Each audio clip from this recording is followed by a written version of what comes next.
Jalen, I know this pod, it's obviously we're all excited, but I feel like this is a very special pod for you because you grew up watching Jersey Shore in a big way and go to the Jersey Shore. I did. I grew up going to the shore. I wasn't going there during the actual show. I was living in Chicago at the time, or outside Chicago. Yeah. How old were you? Like when the first one? 2009? First one was in 9. Yeah. I was 13, 14. Okay. So. And then when did you like move to Jersey? So I moved out of Jersey in 2006 or 7. 6. One of those 2 years. And then after high school, moved back. My family moved back. Gotcha. Because Nova is 40 minutes away from where my parents' house is now. Mm-hmm. So it's we've been back ever since. So once I came back to school here, I was back at the shore every summer. Like the Atlantic City, kind of like what was your Wildwood or Atlantic City? Definitely not Wildwood.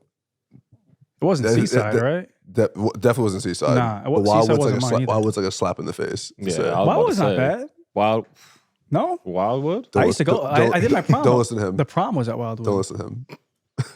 Wait, he's not. What do you know about Wildwood? He's just saying words. Wildwood it's like a slap in the face. Like you don't. He's just saying words. I feel like do you put your town out there, or you like to keep it low? I keep it pretty. It's probably known. Are you not proud of it? I'm very proud of it. So you should. It's my license. I'm very proud of it. So where is it? It's at the shore. I don't. You'd be surprised. But yes, I do love my shore. Well, the shore is like the entire coast of Jersey. People don't realize that. They think that it's just the one shore place. was the show. Like literally, there's so many different towns you can go to. Yeah, it's like 90. It's like 90 miles of like. Straight. And each town is kind of different. Like one's like Seaside was pretty ratchet. Belmar had like all the Guidos from Staten Island. Atlantic City is Atlantic City. It's all different. Yeah, each island you go to is completely different. Like, completely different. But I've been trying to get him to come to the crib one time, and he says, yeah. Your crib? Yeah. Oh, okay. He says, yeah, I'm coming. Would you say that the show was ratchet? Oh, yeah. Okay, so I don't know anything. I don't know that much about the Jersey Shore. Growing up, I obviously never went there or did anything. Mm-hmm. The only time I ever saw anything of the Jersey Shore was through like clips of the TV show. Right. And I'm looking at some of these clips, I'm like, dang, this is a little ratchet. So that's kind of like oh, now whenever I think of Jersey Shore, I think of like kind of a little ratchet. So that's why I never really. So his perception is it's all ratchet. Yeah. But there are some ratchet places. Obviously, that made the best TV. You know what I mean? You're not gonna like see like the classy Jersey Shore on TV. That's boring. But yeah, that's what made the show crazy. Just like fights every night, partying, hooking up. Literally, that's what we did. Now people, like we've grown up, like family vacation is us, people as adults having kids, not me, that I know of. But that's what it is now. It's a little more classy. Well, I guess first, what was your life like prior to the show? And I was young. I was 21, so that was my first summer where I could legally drink. And you were studying to be a lawyer? No, I was like a political science major on Staten Island, which is like going to Australia to learn breakdancing. But it was, I had little aspirations. That was good. I had little aspirations of being a lawyer, but literally I signed up for the show and never had to use them. So now I just pay lawyers. At what point, I like that. What point did you realize how truly big the show was going to be? Like when were you like, okay, this is going to change my life? I thought like we were just going to go do like a weekend, like special. Like you see those MTV things back in the day, like A True Life or whatever. Mm-hmm. That's what I thought I was doing the whole time until it aired and like, everybody was going on Jay Leno and stuff like that. So it just became huge because it's like the equivalent of like something going viral today. That's what it was back then, except without TikTok and Instagram and stuff. Like honestly, there was a point in time where I was like getting ready for the summer. I was like, I gotta rewatch some of the shows from Jersey Shore. Like that would get me excited for summer. Right? Yeah. When did you get into stand-up comedy?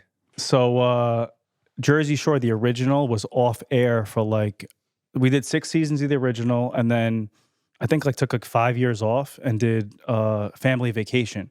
And in those 5 years, like I didn't know what to do. I wasn't making really money anymore, so I went to improv school in the city. I did like 6 years of this place called UCB, where you do like sketch comedy, like Key and Peele, like stuff like that. And that kind of like gave me like the comedy bug. But I was like, you can't just like make that a career. You know what I mean? But comedy, you could literally like make that a career in a second. I mean, it takes years to learn it, but like all you need is a microphone and a crowd, and that's it. So I just like slowly started to get into that. And then I moved to Manhattan, and I was like, I'm going to commit to this. I'm going to do it every night. And I've been doing it every night for about a year now. So it's going okay. How's the crowd been? I know that the crowd has they come to see you, and we were talking about this off camera about how they come to see like the personality of like Vinny, like what you're trying to. I have like 2 crowds. I have like the crowd in the comedy clubs in the city. They want to hear jokes, like they want to hear like set up punchline. They respect it. But then the Jersey Shore crowd are like just fans of reality TV, and they're like, "Why are you telling us these jokes? Like, talk about having sex with Angelina, And I'm like, I don't want to talk about that. So, was that your next question? Actually, no. So Well, you're like, we're gonna get there. yeah. But so I have to. But like, you can't make those excuses. You have to just learn how to like appease to them as well. So it's just another challenge that I have to go through, going from reality TV to comedy. Go ahead. No, it's like I don't know, like maybe if you were going up in front of like NBA fans, like, and you start talking about Star Wars, they'd be like, "What the fuck is this guy talking about?" Star Wars, I never saw it. which is like that so transition? sad. That was a great transition. That is so sad. Have you seen Star Wars? I haven't seen all of them, but You've seen it. You've seen Star Wars. You've never seen Star Wars. You are not white, my friend. I'm sorry. Thanks. That's just. He's like, finally, somebody. So I'm not the bland white co-host. I'm not white either, dude. I've never seen it. Not the blame my host. Thanks for the compliment. Man, Right? yo, Promise? I don't understand. Like, how? Remember that we're in the club later. Yeah, right. I remember just don't get it. you brought a lightsaber out on one episode though. I had to, bro. You gotta relate. Have you seen every? How many are there now? There's 9 like episodes of the original, like 1 through 9. Okay. But it's confusing because it started halfway and then it like picked up at the beginning. It was like it didn't go in order. There are a lot of movies like Revenge that. of the Sith. There's a lot of movies like that, like Wizard of Oz and now Wicked. I mean, I don't watch either of those. Yeah, I just found the I'm Star just saying Wars there's like narrative to be challenging to follow. But obviously, I'm in the minority, right? People love it. Yeah, people love it. Do you watch Harry Potter? Yeah, Harry Potter was good. I love Harry Potter. You a Harry Potter guy? Yeah. Okay. I'm not a Harry Potter guy, but I've seen it. You see all of them? Or just... I've seen all of them. Okay. Have you? I've seen all of them. Oh, I love Harry Potter. One of my favorite movies. I actually didn't see all of them until COVID. During COVID, I watched all of them. So you didn't really have like a childhood growing up? I tried reading the books. I was like, what am I doing? Like, this is not what I do. Sorry. That sounds terrible. Yeah. Game of Thrones? Ooh, epic. I'm not a Game No? of Couldn't Thrones do fan. it. Stopped after season 1. You're not white. Ask him what he did with Game of Thrones. Stopped after season 1. You stopped at season 1? Yeah. You're not white, Gino. I know. It's sad. Y'all had to give it time. Y'all didn't even get to I like know. the I'll good come back to part. it. So I'll come back to good. it for sure. It's just like Are you watching, was it House of Dragon now? Yeah, that one's fire too. I haven't watched all. Really? I watched some like the first season. Not as good as Game of Thrones, but it does the I trick. was just so caught off guard. I think it was like the 3rd episode or 4th episode. So you're watching it and you see like the characters or whatever. And then it just goes from like episode 3 to episode 4 and they jump like 15 years, or like 20 years. The characters change. Yeah, the characters change. I literally started watching it. I'm like, wait, what the? I like clicked out. I'm like, what the hell am I watching? I'm like, I put on the wrong show. And I'm like, oh no, this is. So that kind of threw me off. I'm not gonna lie. Did you keep watching? No, I didn't after that because I like the character. Like you get attached to the characters. On that, I'm like, oh, I really like. What was the blonde that girl? Yeah, she. I was like her. I liked her character. I like the other guy's character. Khaleesi, is her Daenerys? No, that's the first one. Oh, that's sorry. I thought we saw Game of Thrones. My bad. Damn. Good What are we on? House of Dragon. Oh, my bad. Yeah, but then they switched that. I'm just like, I don't know if I can rock with this. I'll give it another try. But I don't really care if you do or not. I'm not into that. This episode is brought to you by Body Armor Sports Drink.